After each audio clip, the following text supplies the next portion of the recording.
When God prepares a leader for the gift of prophecy, he expands the view. He does not narrow it. He provides context for their personal prophetic development through lessons on the vast science and history of the earth and of the people on it. To Moses, he gave a vision of the earth, yea, even all of it, and there was not a particle of it which he did not behold. And he beheld also the inhabitants thereof, and there was not a soul which he beheld not. And he beheld many lands, and each land was called earth, and there were inhabitants on the face thereof. To the brother of Jared he gave a vision of all the inhabitants of the earth which had been, and also all that would be, even unto the ends of the earth. And to all the Nephite women, men, and children visited by Christ, he did expound all things, even from the beginning until the time that he should come in his glory. And many of them saw and heard unspeakable things which are not lawful to be written. Formal higher education provides an opportunity to see more as God sees, not through a narrow and shrinking echo chamber, but with the depth of the riches both of wisdom and knowledge, with all things continually before him, for he has all power, all wisdom, and all understanding. He comprehendeth all things. This vastness of knowledge must be earned through hard work and by leveraging a greater perspective than our own.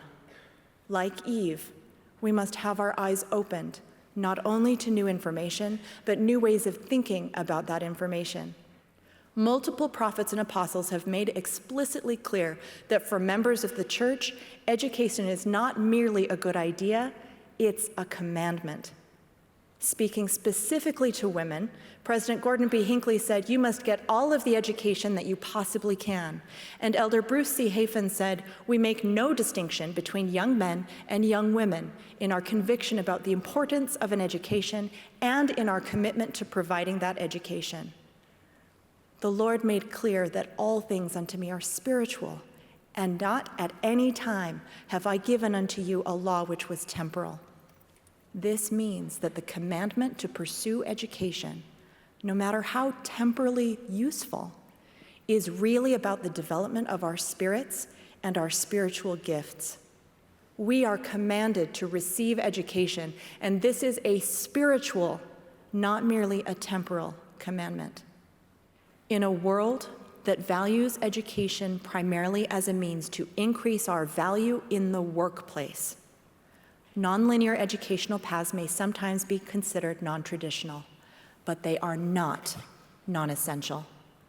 As Kristen Oakes observed, women's educational paths and experiences are often very different from men's. As Latter-day Saints, we know that the pursuit of education is not merely about gaining marketable skills in an efficient and linear fashion, but that education is a tool for gaining important spiritual growth and spiritual gifts that can be used in all facets of our lives.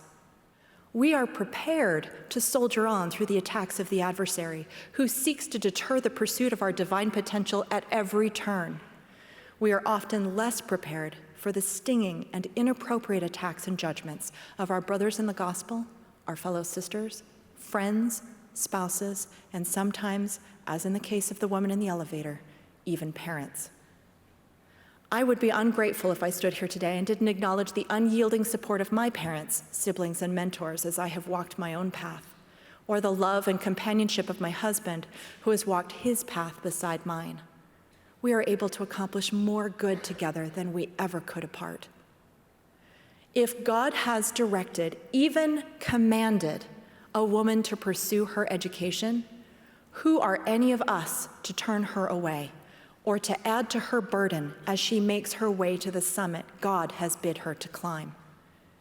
If God is preparing the women of his church to fulfill prophecy, both ancient and modern, about the role of women of the church in these latter days, we should be celebrating and supporting the women in our lives as they prayerfully seek inspiration and use their agency and intelligence to grow spiritually and serve mightily. This devotional address with Eva Witesman was given on June 27, 2017.